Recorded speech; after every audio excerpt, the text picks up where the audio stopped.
સુરતથી એક સમાચાર જે અલથાણ વિસ્તારમાં સ્કૂલ વાન પાણીમાં ફસાઈ। ખાડી પાસે આવેલ રસ્તા પરથી સ્કૂલ વાન જ્યારે પસાર થઈ રહી હતી ત્યારે પાણીમાં ફસાઈ ગઈ, જેના કારણે બાળકોએ સ્કૂલ વાનને ધક્કો મારવાની ફરજ પડી હતી।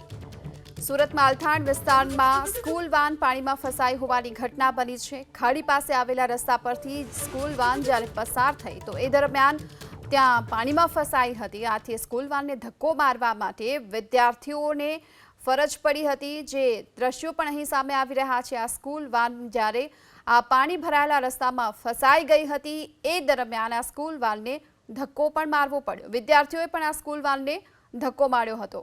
અલથાણ વિસ્તારની આ ઘટના છે। ખાડી પાસેથી પસાર થઈ રહેલા રસ્તા પર સ્કૂલ વાન જ્યારે જઈ રહી હતી ત્યારે બંધ પડી ગઈ હતી, ફસાઈ હતી। આ સ્કૂલ વાનને અહીંથી કાઢવા માટે વિદ્યાર્થીઓએ પણ આ સ્કૂલ વાનને ધક્કો માર્યો, જેના વિડીયો અત્યારે સામે આવ્યો છે।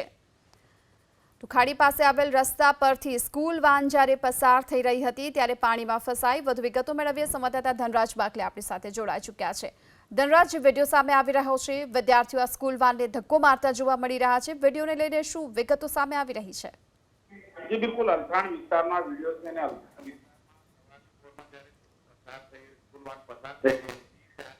જે ખાડી બ્રિજ પાસે આ સ્કૂલ વાન છે એ પાણીમાં ફસાઈ ગઈ હતી। જો કે ચાલકે આ સ્કૂલ વાનને આગળ લઈ જવાનો ઘણો પ્રયત્ન કર્યો હતો, પરંતુ સાયલેન્સરમાં પાણી ઘૂસી જવાના કારણે એ ગાડી છે બંધ થઈ ગઈ હતી। આખરે વિદ્યાર્થીઓએ નીચે ઉતરીને આ જે વાન છે તેને ધક્કો મારવાની ફરજ પડી હતી। તેને ધક્કો મારીને બહાર કાઢવા માટે પ્રયત્ન કરતા વિડીયો છે જોવા મળી રહ્યા છે। જો કે જે રીતે વરસાદ વરસી રહ્યો છે ત્યારે પાણીમાં આ રીતે વાહનો અનેક ફસાતા હોય છે, ત્યારે ખાસ કરીને જે સ્કૂલ વાહન ચાલકો છે તેમણે ખાસ તકેદારી રાખવાની જરૂર છે કે સામે છેડે કેટલું ઊંડું છે એ ખ્યાલ નથી હોતો। ત્યારે આ પ્રમાણે પાણીમાંથી પોતાની વાહન છે કાઢવી ખૂબ જ મુશ્કેલ થતી હોય છે। ત્યારે આ પ્રમાણે તેમણે ક્યારેય વાહનો પસાર ના કરવા જોઈએ। જો કે આ ઘટના પ્રકાશમાં આવી છે, કોઈ આ ઘટના ઘટી નથી, પરંતુ તે શીખ જરૂર મળી રહી છે વાહન ચાલકો માટે કે ખાસ કરીને આ રીતે જ્યારે વાહનો ફસાતા હોય ત્યારે તાત્કાલિક ધોરણે નિર્ણય લઈને અન્ય માર્ગ પસંદ કરવો જોઈએ।